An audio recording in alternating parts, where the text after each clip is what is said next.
Hey guys, this is another movie monkey rant. This week we are ranting about Wonder Woman, and this is really like a nitpicky review since like I'm a movie monkey and I'm gonna pick all the fucking nits because there's so many nits to be picked. Oh my god, this movie got a 93% on Rotten Tomatoes and I thought it was gonna be a really good movie, but I thought it was boring. I don't know. I liked the beginning. The beginning sold me on the environment, on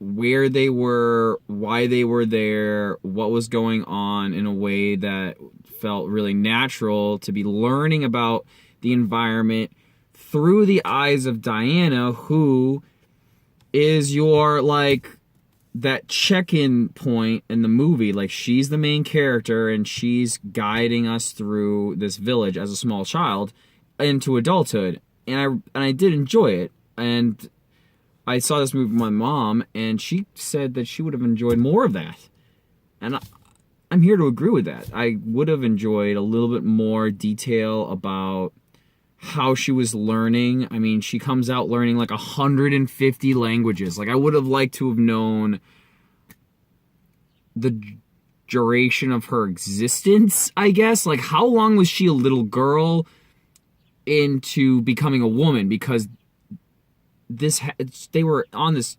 island for like 2,000 years, at least. I mean, like 3,000 years. So she's pretty old. She knows a lot of stuff, like things, learned 150 languages, but they don't like really do a lot with that. They just make a lot of like sex jokes around men. There's like a lot of that going on in here, like, oh, I know what procreation is, and oh, the men aren't necessary for pleasure, and this and that. And I'm like, awesome. But why aren't you just being a badass sailor right now?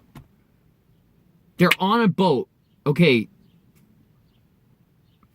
So skip to another scene. They're on Diana and this captain who crash landed and she saves. You see that in the preview. So like, sorry, these are filled with spoilers. They're on a boat together and they're sailing. Like, he doesn't know where he is. Maybe he does after he gets outside of like the little zone because of stars and like star maps or something. But man, did they not explain where the frick they are. So they both go to sleep.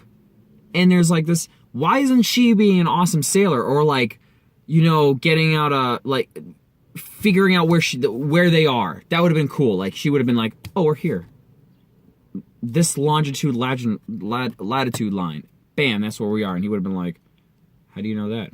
Oh, the stars, these three. And you could have done it like for real, for realsies. Like, actually put the right zodiac star positions, and she could have had like a star map in her satchel because she knew she was going to go on this boat, and she's really smart. I don't get that. Why is you gotta make stupid sex jokes? It's uncalled for the movie. I get it, it's a cartoon, like, it's a comic book movie, but it's just fucking, come on. They get to London jokes. Then she's like walking around with a sword and shield. Also in the preview, funny bit, why isn't anyone paying attention to that? She's got a big ass sword and a shield. She just hands it to some lady. She doesn't even, like, she just gets her word that the sword and shield are gonna come back. What? This is the God Killer. Like, you could be having the worst entity in the world coming after you. You want to give this sword away to somebody? Like, why don't you just put it in a fucking backpack? So there's that. Another bit with the sword that I really disenjoyed, where it was laughable. I like laugh. Diane has this form-fitting dress. Underneath this, like, silk form-fitting dress, she does have her body armor on, so, like you don't see that, and then she just has it on. Like, come on. Anyways, she has a sword strapped to her back, with like a 2-foot hilt. Maybe no, it's not 3 feet, but like 2 feet, like up to like the back of her head is this sword hilt in this secured German location in Belgium or wherever they are near the front. She's walking around with a sword. I don't know. That was another like just pick that nit because it bothers me. There's a lull in the middle. I don't get it. One of the guys who's a sniper who comes on this mission because he's a sniper can't shoot anybody because of his demons. It's like, why did you go on this mission if you're not gonna defend yourself and everyone's relying on you at times to shoot somebody? And he's like, he doesn't even, it never gets acknowledged by the actual character. I don't know why that is. I don't know why it happened. I don't get it. So what's up with that? Why did you even bring that up, that he's got demons because he used to kill people and all he does is brag about killing people and doesn't kill any, like he's not actively helping you get through this army of people? One of the last scenes is that Wonder Woman kills this guy, this German general who murdered people like other generals earlier in the movie, but like nobody found that out in that day when 2 days that went by, like nobody cared about that, which doesn't make much sense at all. She kills him and like fucking kills, and the lights go out and they turn back on and he's dead. He's like nailed to the top of this roof, and there's no blood coming out of him. I'm like, oh, I guess she was right. I guess that was Ares, like she got him. And then later Ares shows up. I'm like, okay, well, she doesn't have her sword. She left it stuck in that guy on the roof. Like, what's gonna happen? Like, she reaches for it too. She's like, ooh, I don't have my. She's like, I don't have my sword. And then a scene goes by, and I think I'm gonna cut back to them fucking battling out, running through walls and stuff because she doesn't have her sword, and it's the only thing that can kill him. Well, some editor somewhere was like, yeah, these two things work, because the next scene, she's jumping off the roof with the sword in her hand where Ares didn't even move at all.